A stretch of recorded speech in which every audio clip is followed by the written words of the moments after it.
Yesu ashimwe bene data, dushimiye Imana kubw'uno munsi tugejeje uno munsi tugihumeka umwuka w'abazima, dushimiye Imana ko ibakomeje kuturinda, dushimiye Imana ko ibakomeje kutwitaho, ni Imana y'urukundo, ni Imana igira neza, ni Imana idukunda, ni Imana yuzuye imbabazi nyinshi. Njye mugiye kubana mu cyigisho cy'uno munsi ni Ntaganda Shyaka Robert, mureke dutangire dusenga kugira ngo twiragize Imana, Imana ibane natwe. Nyagasani Imana yacu turagushimiye turaguhimbaje, uri Imana nziza, uri Imana nzima, uri Imana ikomeye, uri Imana ihambaye, uri Imana ikora imirimo n'ibitangaza, uri Imana ivuga bikaba, uri Imana itegeka bigakomera. Turagushimiye turaguhimbaje kubw'uno munsi tugejeje uno munsi tugihumeka umwuka w'abazima, turagushimiye ko wakomeje kuturinda, turagushimiye ko wakomeje kutwitaho, wakomeje kutubera Imana, wakomeje kutubera umurengezi. Ishimwe ni iryawe, icyubahiro cyose ni icyawe. Reka Uwiteka Nyagasani Imana yacu banze tweze kandi udutunganye, imbabazi zawe zitubeho, ubwiza bwawe butugaragareho Nyagasani Imana yacu, kugira ngo ururuke ubane natwe, kugira ngo ururuke uvugane natwe Umwami Imana yacu duciye mu ijambo ryawe, kuko ijambo ryawe ni ubuzima kandi ijambo ryawe ryahozeho kandi rizahoraho. Twarisengera ry'uko kuko rirera, ahubwo dusengera imitima yacu kugira ngo Yesu uyitunganye, nigiye kuryumva kandi Umwami Imana yacu nawe uyeze kandi uyitunganye, kuko ijambo ryawe naryo riratwiza. Tubisenze mu izina rya Yesu Kristo Umwami wacu n'Umukiza, amen amen. Tugiye kongera twiganirire, ni muri ka gace tugira ngo tuganire, twiganirire. Tugendera mu cyanditswe kiri muri Maraki ibice 3 umurongo wa 16 bavuga ngo maze abubahaga Uwiteka baraganiraga, Uwiteka agatega amatwi akumva, nuko igitabo kikandikwa imbere ye cy'urwibutso rw'abubahaga Uwiteka bakita ku izina rye. Haleluya. Niyo mpamvu ibitabo bigiye kubumburwa muri ano masaha turimo, muri ano masaha uri kucyumva nawe, reka ibitabo bibukubumbukire, Imana yandikemo, Imana yandikemo, kuko turi kwita ku izina ry'Imana, turi kwita ku izina rya Kristo kugira ngo ryamamare isi yose. Haleluya. No munsi tugiye kuganira ku kantu kavuga ngo ni iki twakora kugira ngo tunezeze ijuru. Ese wumva we wakora iki kugira ngo unezeze ijuru? Mbese ni ugusenga cyane kugira ngo unezeze ijuru, kugira ngo abo mu ijuru bishime? Ni iki kintu twakora abo mu ijuru bakanezerwa? Mbese ni ugufasha? Gufasha nabyo ni byiza. Mbese ni ugusenga cyane? Gusenga cyane ni byiza kandi Imana irabidushishikariza ngo dusenge ubudasiba. Mbese ni ukugirira abandi neza? Imana irabidusaba, nazo iyo nayo ni imbuto y'umwuka. Ariko tugiye kumva ikintu ngo gitume ijuru rinezerwa, gituma abo mu ijuru bose, abamarayika banezerwa, ibizima binezerwa, abakuru banezerwa, abantu bose banezerwa, abo mu bwami bw'Imana banezerwa. Reka twumve icyo kintu gituma abantu bose banezerwa. Tugiye kwifashisha icyanditswe kiri muri Luka ibice 15 umurongo wa 7, haratubwira ngo, Luka ibice 15 umurongo wa 7 haratubwira ngo ndababwira yuko mu ijuru bazishima batyo umunyabyaha umwe wihannye kumurutisha abakiranuka 99 badakwiriye kwihana. Haleluya, haleluya. Uyu nguyu wabivuze ni Yesu Kristo. Yesu Kristo azi ibyo mu bwami bw'Imana, kuko Yesu Kristo ni Imana kandi azi ibyo mu bwami bwe, kuko niwe wabaye mu ijuru, aramanuka aba no mu isi, yigize umuntu abana natwe mu isi. Ariko ngo ikintu cya mbere kinezeza ijuru ni iyo umunyabyaha umwe yihannye. Iyo umunyabyaha umwe yihannye, ijuru riranezerwa. Nta kindi kintu mu ijuru kibanezeza iyo umunyabyaha umwe yihannye. Ngo Imana ibarutisha abandi 99 bihannye, kuko bamaze kwihana. Niyo mpamvu ijuru ryo ryabanezerewe. Ariko ngo n'uwo nguwo umwe wihannye, ijuru riranezerwa. Ibaze nawe uri kumva kino cyigisho ukaba utarakira Umwami Yesu Kristo nk'Umwami n'Umukiza, ibaze numwakira uno munsi ukuntu ijuru riri bunezerwe. Ibaze ukuntu ijuru impundu ziri buvuge, kuko nawe wabaye muri umwe wihannye, kuko nawe ugiye kugira undi ubwira akihana. We wamaze kwakira Yesu Kristo, nawe ugiye kubwira undi akihana. Ibyo binezeza ijuru kurusha ibindi bintu byose, kurusha uko dutanga, kurusha uko tugirira abandi neza, kurusha uko dusenga. Ngo iyo umunyabyaha umwe yihannye, mu ijuru impundu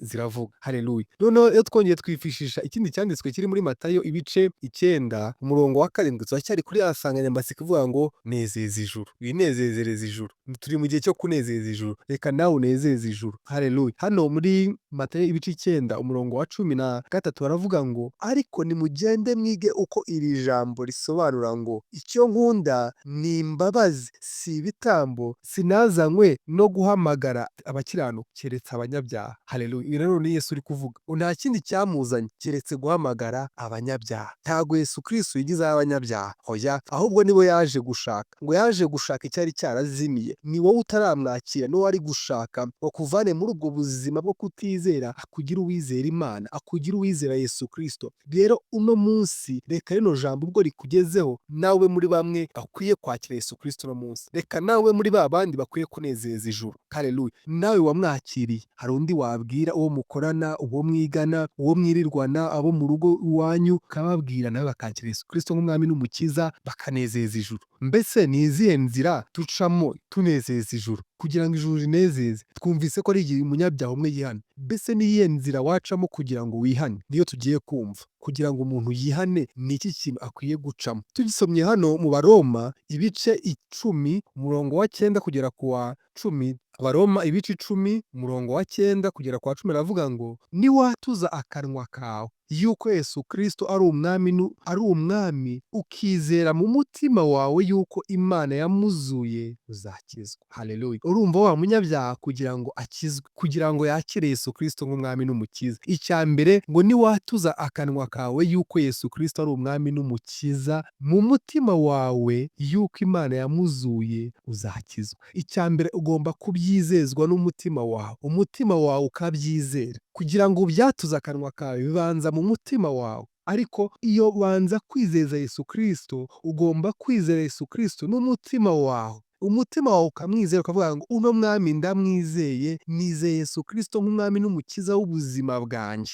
Umutima wawe ukabyizera. Iyo umaze kubyizera ubyatuza akanwa. Akanwa kawe rero nuko akabivuga ati nakiriye Yesu Kristo nk'umwami n'umukiza w'ubuzima bwanjye, ukabyatuza akanwa kawe. Iyo umaze kubikora icyo gihe urakizwa. 10 aravuga ngo kuko umutima ari wo umuntu yizeza akabarwaho gukiranuka, kandi akanwa akaba ariko umuntu yatuza agakizwa. Haleluya. Ngo kuko hangaho ni 10 mu Baroma ibice 10 umurongo wa 10, ngo kuko umutima ari wo umuntu yizeza akabarwaho gukiranuka. Iyo umutima wawe umaze kwizera, icyo gihe ubaye umukiranutsi. Uba ukiranutse kuko uba wizeye Yesu Kristo nk'umwami n'umukiza w'ubuzima bwawe. Nawe niyo mpamvu yavuze ngo nkunda imbabazi kuzirutisha ibindi bintu byose. Nkunda imbabazi kuzirutisha iki? Ibitambo. Kuko ngo umunyabyaha ari we nazi. Yesu Kristo yari yaraziye abanyabyaha, ntabwo yari yaraziye abakiranutsi. Haleluya. Ntabwo yari yaraziye abakiranutsi, ahubwo yari yaraziye abanyabyaha. Yari yaraziye abakiranirwa. Rero iyo umaze kwatuza umutima wawe ukabyizera, ukamwizera nk'umwami n'umukiza w'ubuzima bwawe, ko yapfuye yarangiza akazuka, uba umaze kwakira Yesu Kristo nk'umwami n'umukiza. Urangiza uhita ubyatuza akanwa kawe ukavuga ngo njyewe nemeye Yesu Kristo nk'umwami n'umukiza. Iyo umaze kubyatuza akanwa kawe, icyo gihe uba ukijijwe, icyo gihe ubaye umukristo, icyo gihe ubaye umwigisha wa Kristo. Iyo dusomye muri Matayo ibice 28, Yesu Kristo niyo nshingano yasigiye abigishwa. Nawe wamaze kumwakira, wamaze kumenya Yesu Kristo nk'umwami n'umukiza, hari inshingano yakubwiye. Yarakubwiye ngo nuko mugende muhindure abantu mu mahanga yose abigishwa, mubabatize mu izina rya Data wa twese n'iry'Umwana n'iry'Umwuka wera, mubigishe kwitondera ibyo nababwiye byose, kandi dore ndi kumwe namwe iminsi yose kugeza ku mperuka y'isi. Iyo umaze kwemera Yesu Kristo nk'umwami n'umukiza, ukabyatuza akanwa kawe, nta kindi ubihamirisha kubatizwa mu mazi menshi. Iyo tubatijwe mu mazi menshi, tuba duhamije ngo Yesu Kristo twaramwakiriye nk'umwami n'umukiza w'ubuzima bwacu. Haleluya. Iyo wamaze kumwakira, ubihamirishwa kubatizwa mu mazi menshi, ukavuga ngo nakiriye Yesu Kristo nk'umwami n'umukiza w'ubuzima bwanjye. Reka noneho kugira ngo mbibahamirize mu maso yanyu, mbihamirize ijuru ndinezeze, reka mbatizwe mu mazi menshi. Utere ikirenge mu cya Yesu Kristo. Haleluya. Ukabikora umuhamya, kandi uhamya yuko wabatijwe. Kubatizwa ni uguhamya ko uri uwizera Yesu Kristo. Ubihamije neza. Ni nka kashe. Uba uteyeho kashe. Haleluya. Haleluya. Reka tunezeze ijuru mwene data. Nawe utarakira Yesu Kristo nk'umwami n'umukiza, mwakire, uzahindurirwa amateka, uzabona imigisha yose ibonererwa mu Mana. Kuko Imana ngo yafashe imigisha yose iyibumbira muri Yesu Kristo, ngo iramuduha. Ibaze iyo umwakiriye, ya migisha yose y'ubumana iza mu buzima bwawe, kuko wakiriye uyifite, wakiriye ufite urufunguzo rwayo, wakiriye. Haleluya. Yaravuze ngo ni njyewe ufunga ntihagire ufungura, ntanafunga ntihagire ufungura. haleluya. Niwe mwami ukomeye, niwe mwami uruta abami, niwe mutware uruta abandi batware. Ni Yesu Kristo, niwe watsinze urupfu, niwe wanesheje byose, wanesheje kuzimu, wanesheje Satani. Iyo umwakiriye nk'umwami n'umukiza w'ubuzima bwawe, nawe arakuneshereza, nawe akagukiza, muri byose uramubona, muri byose abana nawe. Haleluya. Uno mwami mwakira agenga ubuzima bwawe, uno mwami mwakire ayobore ubuzima bwawe. Dusoreze mu Befeso ibice 2, turahera ku murongo wa 4, reka dusome twihuta kugera ku wa 9. Haravuga ngo ariko Imana kuko ari umutunzi w'imbabazi yaduhinduranye bazima na Yesu Kristo kubw'urukundo rwinshi yadukunze ubwo twari dupfuye tuzize ibicumuro byacu, ubuntu nibwo bwabakijije, nuko ituzurana nawe, itwicaranya nawe mu ijuru mu buryo bw'umwuka, turi muri Kristo Yesu, kugira ngo mu bihe bizaza izerekane ubutunzi bw'ubuntu bwayo buhebuje byose. Tugirire neza muri Yesu Kristo, mwakijijwe n'ubuntu kubwo kwizera. Ibyavuye kuri mwe ahubwo ni impano y'Imana, ibyavuye no mu mirimo kugira ngo hatagira umuntu wirarira. Haleluya. Rino jambo ni ryiza, rino jambo ryuzuye ubwenge bwinshi, reka turisobanure.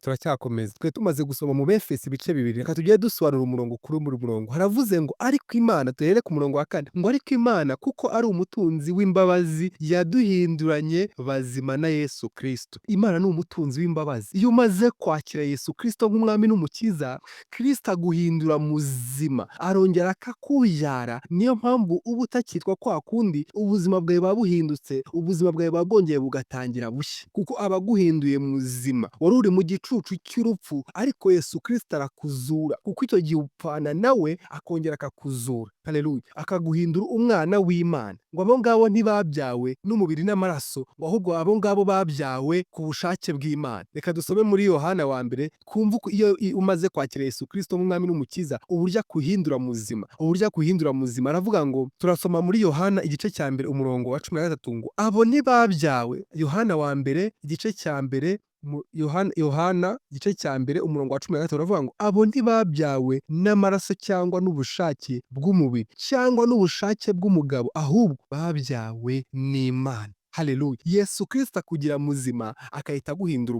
umwana w'Imana. Wowe ukitwa umuntu w'Imana, uba ubaye umwana w'Imana, kuko Yesu Kristo aguhindura muzima, akuvana mu rupfu, akakuvanayo, akaguhindura muzima, akaguha ubugingo buhoraho. Iyo umaze kumwizera, uba ubonye ubugingo buhoraho. Haleluya. Turacyari kunezeza ijuru bene data, turacyari kumva iyo umaze kunezeza ijuru iby'Imana igukorera. Imana ikuzura, ikakuvana mu bapfuye, ikakuvana ahandi wari warapfiriye mu byaha, ahandi wari warapfiriye mu kutizera, ikakuhindura muzima. Haleluya. Ikaguhindura muzima ku bwa Yesu Kristo. Haleluya. Kukomeze 5, hano turacyari mu Befeso ibice 2 umurongo wa 5, baravuga ngo kubw'urukundo rwinshi yadukunze ubwo twari dupfuye tuzize ibicumuro byacu, ubuntu nibwo bwabakijije. Haleluya. Wari ugiye gupfa uzize ibicumuro byawe, wari ugiye gupfa uzize ibyaha byawe, ariko Yesu Kristo arakuzi uno munsi. Yesu Kristo nawe arakuzi, wowe utaramwakira. Ntabwo ashaka kupfira mu byaha, arashaka kukumurikira,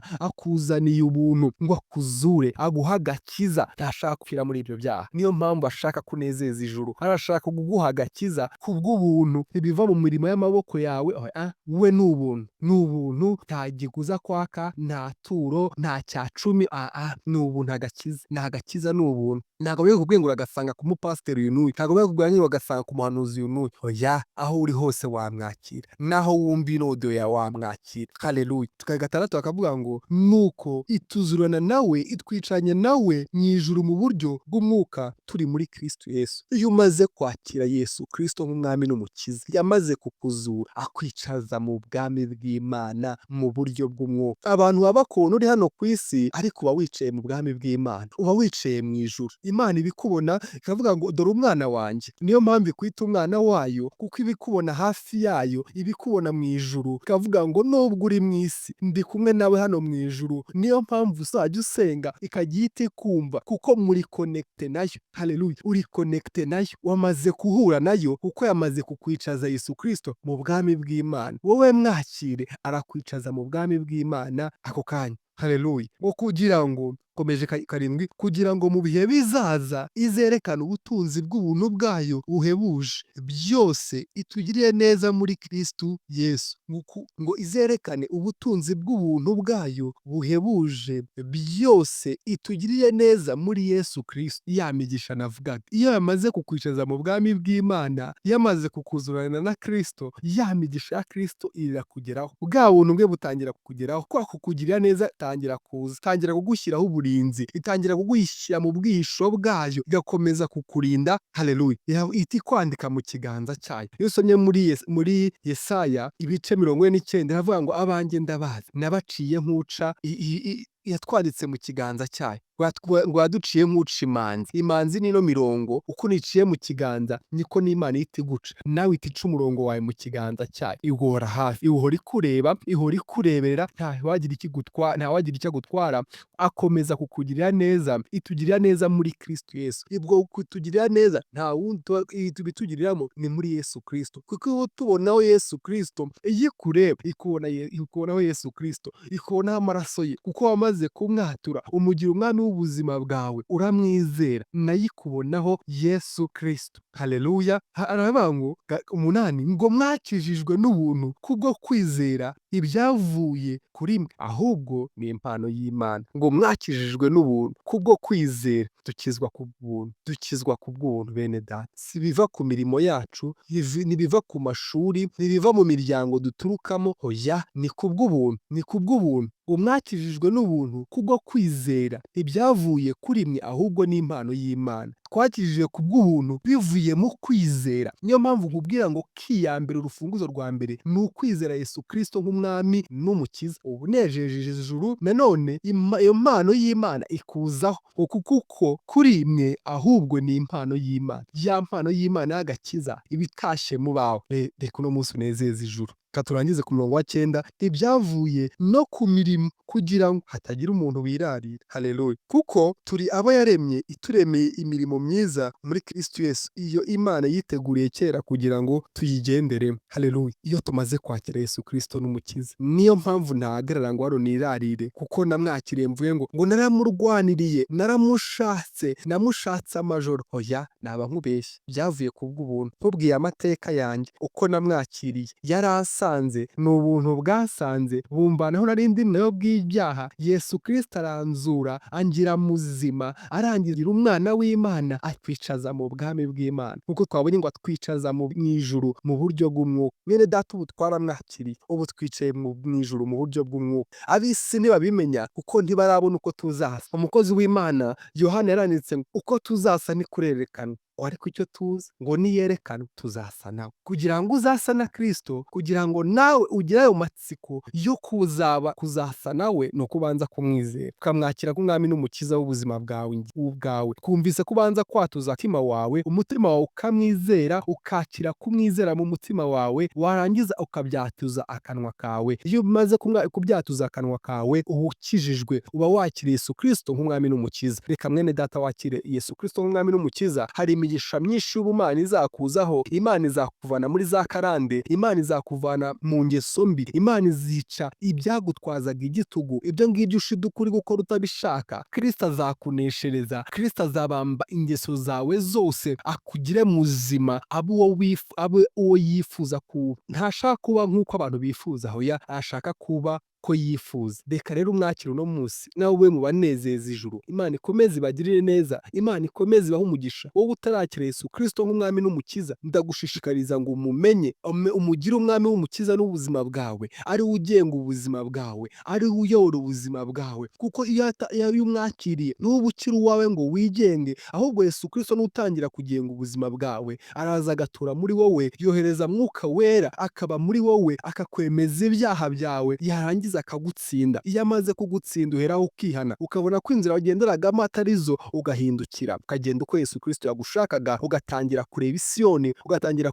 gushaka kuzabana na Yesu Kristo mu bwami bwe. Reka rero ukomeze ube mu banezeza ijuru no munsi, kandi nawe wamwakiriye, genda ubwiriza abantu bose ubutumwa, kuko nicyo Yesu Kristo yatubwiye ngo iyo tumaze kumwakira, tujya kubwira n'abandi bo mu mahanga yose bakamwemera. Kandi nawe numara kumwakira, utere n'intambwe, ubatizwe mu mazi menshi, kugira kugira ngo ubihamishe yuko wamwizeye umwami n'umukiza wawe. Nyagasani Mana yacu, turagushimiye turaguhimbaje kubw'ijambo ryawe. Ijambo ryawe ni rizima, ijambo ryawe riraboneye, ijambo ryawe rifite icyo riba rizeye mwami Mana yacu. Reka Uwiteka Nyagasani Mana yacu, abatarakumenya, abatarakwakira, reka ubuntu bwawe bubagereho, reka wohereze mwuka wawe wera abatsinde, ko uwo mwuka wera naza azatsinda abo mu isi, abemeza iby'ibyaha byabo. Reka Uwiteka Nyagasani Mana, Uwiteka umwuka wawe wera abatsinde, abemeza icyaha cyabo, abemeza icyaha cyo kutizera wowe Yesu Kristo uko niwe watuziye. Reka mwami Mana yacu, abagize umutima wo kukwakira ubagenderere, komeza ubane nabo, komeza ubarindire agakiza, kandi ukomeze ubafashe muri byose. Natwe twakwakiriye, ukomeze uturindire agakiza, natwe mwami Mana yacu tuzabe mu bazerekanwa umunsi uzerekanwa, natwe tuzerekanwe nawe dufite ishusho yawe. Komeza utwiteho kandi ukomeze utugirire neza, ukomeze uturinde umubi, kandi ukomeze kutugenera ibidukwiriye, ubuntu bwawe bukomeze butubeho, imbabazi zawe zikomeze zidusakareho. Byose tubisenze mu izina rya Yesu Kristo umwami wacu n'umukiza, amen amen. Imana ikomeze ibahe umugisha, ikomeze mugire ibihe byiza, Imana irabakunda cyane. Shalom shalom.